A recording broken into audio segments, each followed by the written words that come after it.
O arco-íris é um símbolo de qualquer coisa tempestuosa, qualquer coisa perigosa, qualquer coisa que assusta um pouco, mas em que há um raio de esperança.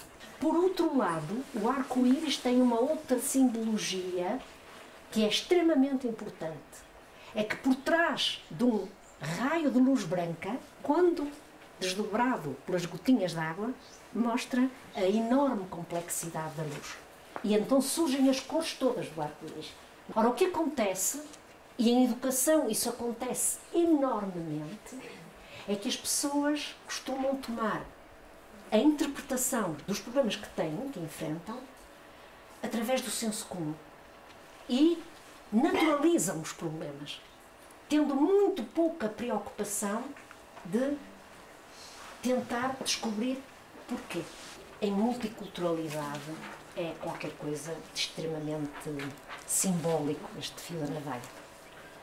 Aquilo que se faz quando se trabalha com grupos muito heterogéneos é qualquer coisa que tanto pode resultar em muito bem como resultar em muito mal.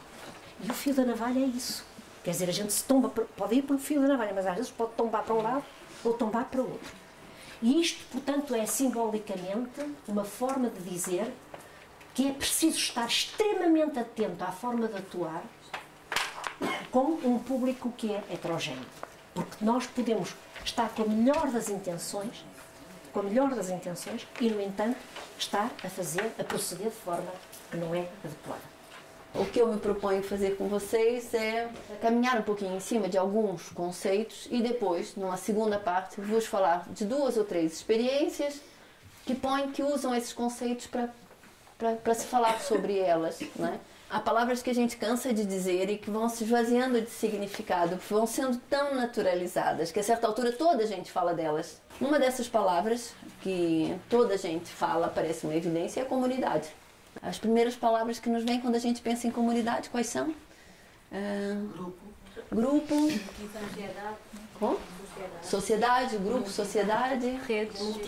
Como? Identidade. Multidão. Redes de afeto. Afeto. Nós estamos desigualmente posicionados. Nós temos diferentes oportunidades, diferentes acessos, diferentes leituras, diferentes sentimentos de pertença. Todas as organizações, por mais ordenadas, por mais burocratizadas, por mais reguladas, por mais racionais, por mais idealizadas como perfeitas que existem, lá dentro tem grupos. O que são grupos? Aí já estamos no nível de comunidade. São pessoas que se aproximam, são ou adultos que se aproximam entre si, ou crianças que se aproximam entre si. São grupos. E esses grupos têm uma função de fazer de incomodar a organização e obrigar a organização a melhorar, porque são sempre grupos de poder e grupos de contrapoder. Achei que talvez fizesse algum sentido, exatamente tendo em conta os objetivos da ação, fazer algum enquadramento no âmbito daquilo que me parecem ser hoje os principais dilemas que se colocam na educação.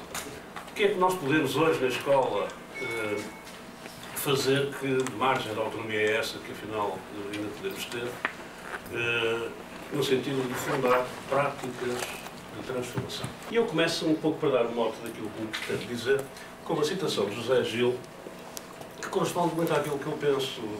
Os nossos mestres atuais da ordem mundial, curiosamente agora fustigados pelo acaso que recusam, não sabem olhar para as crianças. São elas, as criativas, as que brincam com o acaso e entram no caos dançando. E que a cada instante criam um novo jogo, uma nova criança, um novo mundo. São livres. E se o nosso mundo sai invariavelmente torto do mundo delas, é porque nós e os nossos mestres da ordem mundial não sabemos olhar com atenção os seus movimentos, os seus jogos e ouvir as suas palavras. Elas não vivem antinomias. Não estamos à altura das crianças. A escola é a agência, por definição, da criação de valores sociais. Então a escola tem que, digamos, readaptar-se a esta outra condição, que é de criar em cada um ser humano autónomo, mas com valores sociais. Os direitos humanos em ação. É um projeto, portanto, como nos disse, que já se desenvolve há 11 anos. Temos tido um público muito variado e muito elevado. Todos os anos há um tema que vai variando, mas a preocupação é a mesma. Perceber os direitos humanos, trabalhar os direitos humanos e trabalhar, sobretudo, a cidadania ativa e com essa postura de que é importante todos nós sermos ativos. Nós não temos culpa, mas somos todos responsáveis. Não é nunca um projeto teórico, não é um projeto de textos, ou seja o que for, é um projeto em que a parte de construção de artefactos lúdicos e de criatividade são essenciais para a percepção e para o desenvolvimento da cidadania. Um segundo projeto é um projeto que aconteceu agora, terminou agora no Porto, no âmbito de manobras. Como uma das missões de manobras e uma das condições de manobras é que isto fosse um trabalho que envolvesse a comunidade local, portanto que não fosse uma coisa que surgisse, e é uma coisa que a mim também me interessa muito,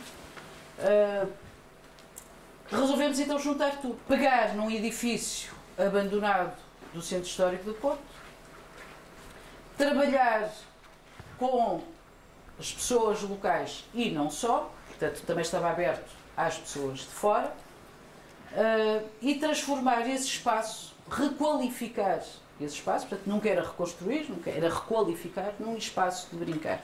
Ativar uma cidade ou ativar um projeto é percorrê-lo, é percebê-lo, é senti-lo, é gerir esta questão. Se eu percorro um projeto, se eu ativo um sentido, e no fundo só sistematizar estas ideias, não é? Desde o início estamos a trabalhar, trabalhamos com as vossas fotografias, isso é muito importante. Trabalharmos não com as nossas ideias, com as minhas ideias do que é Guimarães, também as tenho. Também tenho lugares favoritos na cidade, mas é dos vossos que me interessam trabalhar, não é? Na situação, se vocês estiverem num registro, seja de turma, seja de grupo de séniores, seja de outro tipo de grupos, séniores, crianças, primeira infância, a palavra, com o exercício alterado da professora Elvira Leite, e o corpo, a mão. Não é? Portanto, várias possibilidades de pensar esta ideia do mapa e do seu percurso. Não é? Sempre pensando no Mercator, no Peters, nestas coisas todas de grandes escalas, pequenas escalas e a sua manipulação. E então o que é interessante é esta revolução que os lugares trazem, quando nós os analisamos e os vemos. E assim é muito interessante que aquilo que é o monumento quase vernáculo e a igreja do nosso país, que é o Castelo de Guimarães, desculpem-me estar com este tão irónico, é tão importante como o Café Oscar. E é de facto, cada um no seu patamar de afetividade em relação à cidade. E isso é muito interessante porque normalmente somos muito plásticos com os nossos alunos. São sempre os mesmos sítios que eles devem ir visitar.